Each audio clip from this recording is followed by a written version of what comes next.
यहाँ बसते हैं, इसलिए हमें इसका आभास भी है। रचना समझे ना समझे, हम समझते हैं हमारी पृथ्वी को, क्योंकि हम उस पे रहते हैं। ये धरती हमारा घर है। आप इस वक्त इसी पृथ्वी के एशिया महाद्वीप में बसे देश इंडिया के किसी कोने में बैठ के ये वीडियो देख रहे हैं। कैसे चलाता है भगवान ये सृष्टि, इस ब्रह्मांड के रचयिता ने कैसी रची है ये सृष्टि। क्या हमारे होने ना होने में भगवान का हाथ है? तो दोस्तों, आ गए हम आपके लिए लेके भगवान कहां है, वेयर इज गॉड भगवान का पार्ट 4। आपने हमारे वेयर इज गॉड की पिछली वीडियोस को बहुत प्यार दिया, उसके लिए ज्ञान प्लस आपको तहे दिल से शुक्रिया करता है। तो अब हम आप लोगों की रिक्वेस्ट और डिमांड पर लेकर आए हैं भगवान कहां है, वेयर इज गॉड भगवान का पार्ट 4। जब हम पैदा होते हैं तो अपने माँ बाप को ही अपना भगवान मानते हैं। धीरे धीरे बड़े होने के बाद एहसास होता है कि इतने बड़े संसार के रचयिता तो मेरे माँ बाप हो नहीं सकते। जिंदगी की ठोकरों के बाद, इतने लोगों से रूबरू होने के बाद भी समझ नहीं आता कि उन लोगों में से भी कोई इस काबिल नहीं कि ये ब्रह्मांड रच पाए। तो जब ये संसार ना आपने बनाया ना मैंने, तो उसे बनाया किसने? तो आइए जानते हैं इस ब्रह्मांड की रचना कैसे हुई। दोस्तों, आपने बिग बैंग का नाम तो जरूर सुना होगा।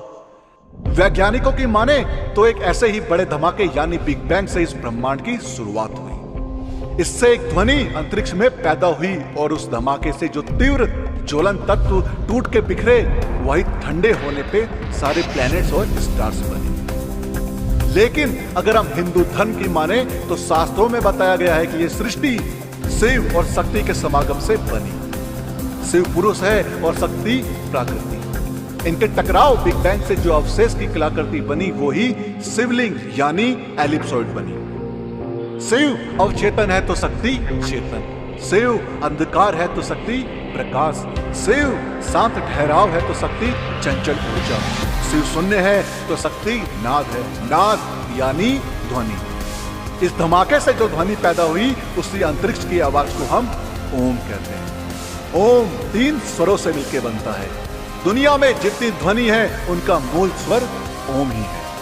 क्या आप जानते हैं कि धरती पर जितने भी जीव जंतु हैं, वो बोल पाए ना बोल पाए, मगर ओम स्वर जरूर निकाल सकते हैं। क्या आपने कभी किसी कुत्ते या गाय को बांसी लेते हुए सुना है? नहीं?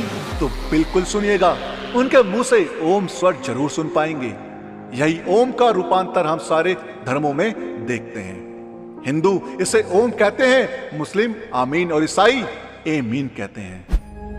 इस बिग बैंग से ही हमारा सौर मंडल यानी सोलर सिस्टम भी बना, जिसमें हमारे सूरज, चांद, पृथ्वी और अन्य ग्रह आते हैं। हमारे हिंदू शास्त्रों में इन सभी ग्रहों की अहम भूमिका है और ज्योतिष विद्या में तो हम इन ग्रह को देवों का दर्जा देते हैं। इन ग्रह देवों का हमारे जन्म, मृत्यु, सुखद जीवन, कठिनाइयों और अस्तित्व से बहुत गहरा संबंध है। चंद्रदेव पे दाग क्यों है, मंगल इंसान पे भारी क्यों है, शनिदेव का प्रकोप क्यों है, बृहस्पति इतने अपार क्यों है, सूर्यदेव की कहानी क्या है? क्या ये सब सबूत नहीं है कि भगवान कहीं तो है? जीवन सिर्फ धरती पे क्यों है? क्या ये पर्याप्त नहीं है कि हमारा जीवन उसी भगवान की देन है? विषय है कि भगवान ने कैसे रचा ये ब्रह्मांड, ये सोचने वाली बात तो है। अब आप विज्ञान की माने या शास्त्रों की, ये आप पर निर्भर करता है। रचना की बात तो हो गई, लेकिन चालक इसे चलाता कैसे है? इतना बड़ा संसार और इतना जटिल निर्माण, इसका लेखा जोखा भगवान कैसे संभालते हैं? काल। जी हां, इसका जवाब छुपा है काल में। भगवान ने संसार का निर्माण किया है काल चक्र के रूप में, जिसे हम समय कहते हैं। विज्ञान कहता है यह यूनिवर्स एक टाइम एंड स्पेस फैब्रिक है। यह फैब्रिक यानी कपड़ा बुना गया है टाइम और स्पेस के ताने बाने से। यह कपड़ा सरल, समतल और निरंतर रहता है।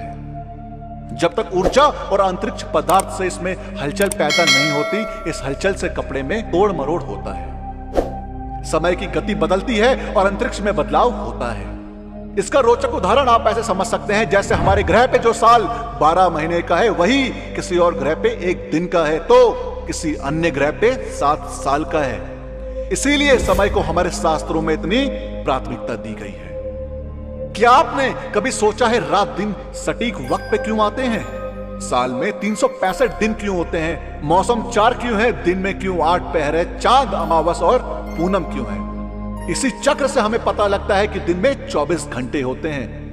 पूनम हर 15 दिन में आती है, महीने 30 दिन का होता है। अगर ये काल चक्र यानी समय टाइम एक लूप में नहीं चलता तो हमारा मार्गदर्शन कैसे होता? क्यों उठता है मन में ये सवाल कि भगवान कौन है और कहां है? इस सवाल का जवाब हर धर्म में अलग है।